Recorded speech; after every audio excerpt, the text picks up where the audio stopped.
ಪೂಜ್ಯಾಯ ರಾಘವೇಂದ್ರಾಯ ಸತ್ಯಧರ್ಮರತಾಯ ಚ ಭಜತಾಂ ಕಲ್ಪವೃಕ್ಷಾಯ ನಮತಾಂ ಕಾಮಧೇನುವೆ. ನನ್ನ ಸಮಸ್ತ beats of India Kannada channel ವೀಕ್ಷಕರೆಲ್ಲರಿಗೂ ವಿಭಾ ಶೆಟ್ಟಿ ಮಾಡುವ ನಮಸ್ಕಾರಗಳು. ಎಲ್ಲರಿಗೂ ಯುಗಾದಿ ಹಬ್ಬದ ಹಾರ್ದಿಕ ಶುಭಾಶಯಗಳು. ಬೇವಿನ ಕಹಿ ಬಾಳಿನಲ್ಲಿ ಮರೆಯಾಗಲಿ, ಬೆಲ್ಲದ ಸಿಹಿ ನಿಮ್ಮ ಜೀವನದಲ್ಲಿ ಸದಾ ತುಂಬಿರಲಿ.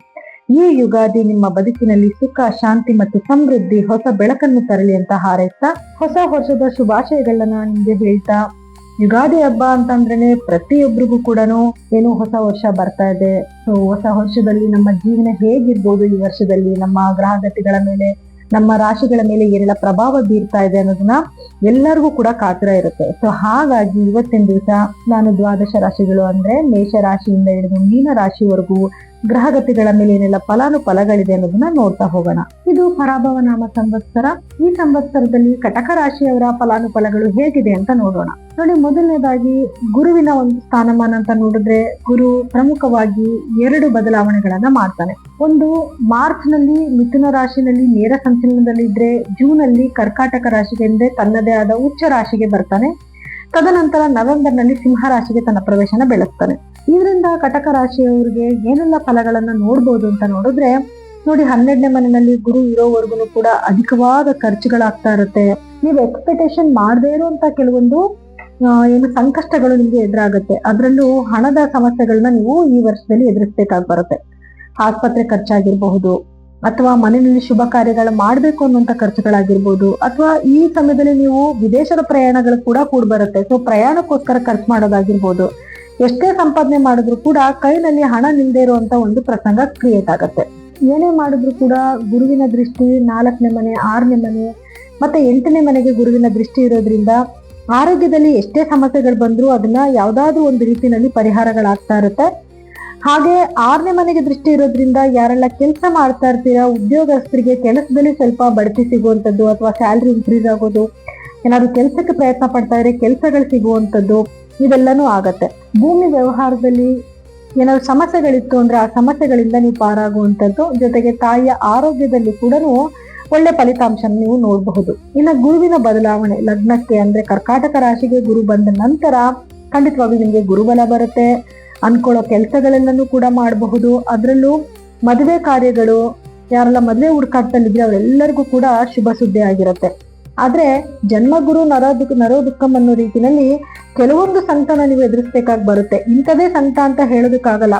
ಹಣದ ಖರ್ಚಾಗ್ತಿದೆ ಅನ್ನೋದಾಗಿರ್ಬೋದು, ಅಥವಾ ಆರೋಗ್ಯ ಸಮಸ್ಯೆ ಅಂತ ಆಗಿರ್ಬೋದು, ಯಾವ್ದಾದ್ರು ಒಂದು ರೀತಿನಲ್ಲಿ ನೀವು ಗುರು ಬದಲಾವಣೆ ಆಗೋವರೆಗೂ ಕೂಡ ಸ್ವಲ್ಪ ಕೊರಗನ್ನ ಅನುಭವಿಸ್ಬೇಕಾಗತ್ತೆ.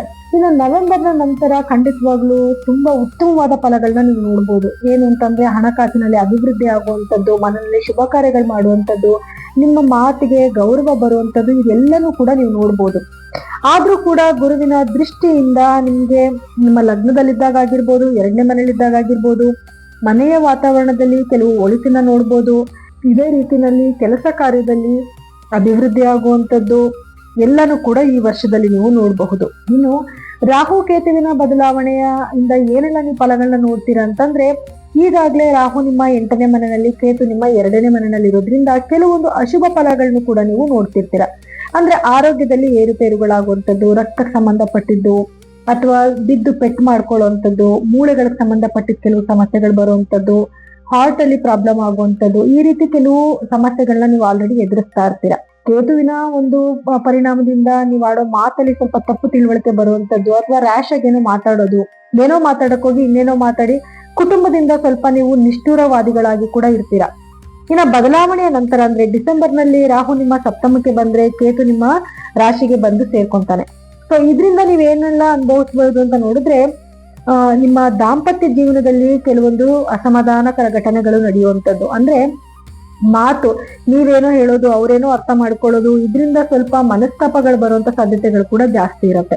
ಇನ್ನು ಲಗ್ನದಲ್ಲೇ ಕೇತು ಬರೋದ್ರಿಂದ ಕೆಲವೊಂದು ಆಪರೇಷನ್ ಆಗುವಂಥದ್ದು, ಮೂಳೆಗೆ ಸಂಬಂಧಪಟ್ಟಿರೋ ಕೆಲವು ಸಮಸ್ಯೆಗಳನ್ನ ಕೂಡ ಎದುರಿಸಬೇಕಾಗಿ ಬರುತ್ತೆ. ನೀವೇನಾದ್ರೂ ಸ್ಪಿರಿಚುವಲ್ ಗೈಡರ್ ಆಗಿದ್ರೆ ಖಂಡಿತವಾಗ್ಲೂ ಅದರಿಂದ ನಿಮ್ಗೆ ಒಳ್ಳೆ ಫಲಗಳನ್ನ ನೀವು ಖಂಡಿತವಾಗ್ಲೂ ನೋಡಬಹುದು.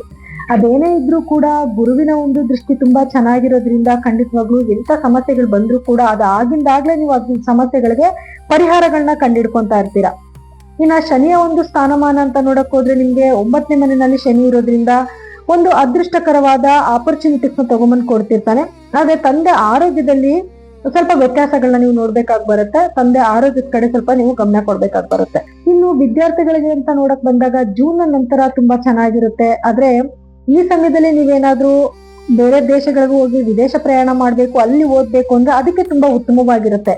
ಆದ್ರೆ ಸಾಮಾನ್ಯ ವಿದ್ಯಾರ್ಥಿಗಳಿಗೆ ಅಥವಾ ಇಲ್ಲೇ ಭಾರತದಲ್ಲೇ ಇದ್ದು ಓದ್ತಿರೋಂಥ ವಿದ್ಯಾರ್ಥಿಗಳಿಗೆ ನವೆಂಬರ್ನ ನಂತರ ಅಥವಾ ಜೂನ್ ನಂತರ ತುಂಬಾ ಉತ್ತಮವಾದ ಒಂದು ಸಮಯ ಆಗತ್ತೆ.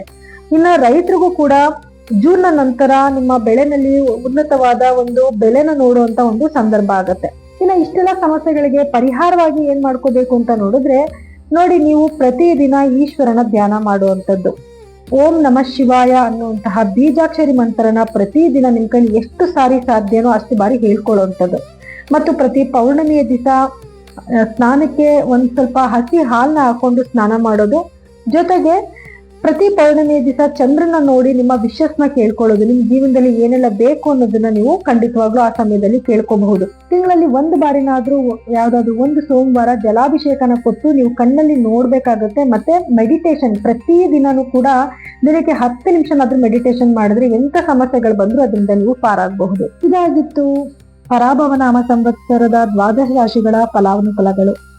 ಸೊ ಈ ಫಲಗಳಲ್ಲಿ ನಿಮ್ಗೆ ಏನಾದ್ರೂ ವ್ಯತ್ಯಾಸಗಳು ಕಂಡು ಬರ್ತಿದೆ ಅಂತಂದಾಗ ಖಂಡಿತವಾಗಿ ನಿಮ್ಮ ಜಾತಕನ ಒಮ್ಮೆ ಪರಿಶೀಲನೆ ಮಾಡಿಸ್ಕೊಳ್ಳಿ. ಯಾಕೆ ಅಂತಂದ್ರೆ ಅದರಲ್ಲಿ ಗ್ರಹಗಳ ಸ್ಥಾನಮಾನ ಬೇರೆ ಆಗಿರುತ್ತೆ, ನಿಮ್ಮ ದಶಾಭುಕ್ತಿ ಬೇರೆ ಆಗಿರುತ್ತೆ, ಇದ್ರ ಮೇಲೆ ಫಲಗಳಲ್ಲಿ ವ್ಯತ್ಯಾಸ ಕೂಡ ಆಗುತ್ತೆ. ಸೊ ಹಾಗಾಗಿ ನೀವೇನಾದ್ರೂ ನಿಮ್ಮ ಜಾತಕಗಳನ್ನ ಪರೀಕ್ಷೆ ಮಾಡಿಸ್ಕೋಬೇಕು ಅಂತಂದ್ರೆ ಕೆಳಗಡೆ ಸ್ಕ್ರೋಲ್ ಆಗ್ತಿರೋಂತ ನಮ್ಮ ನಂಬರ್ಗೆ ಕರೆ ಮಾಡಿ ನಿಮ್ಮ ಜಾತಕಗಳನ್ನ ಪರಿಶೀಲನೆ ಮಾಡಿಸ್ಕೋಬಹುದು. ಸೊ ಎಲ್ಲರಿಗೂ ಕೂಡ ನನ್ನ ಧನ್ಯವಾದಗಳು.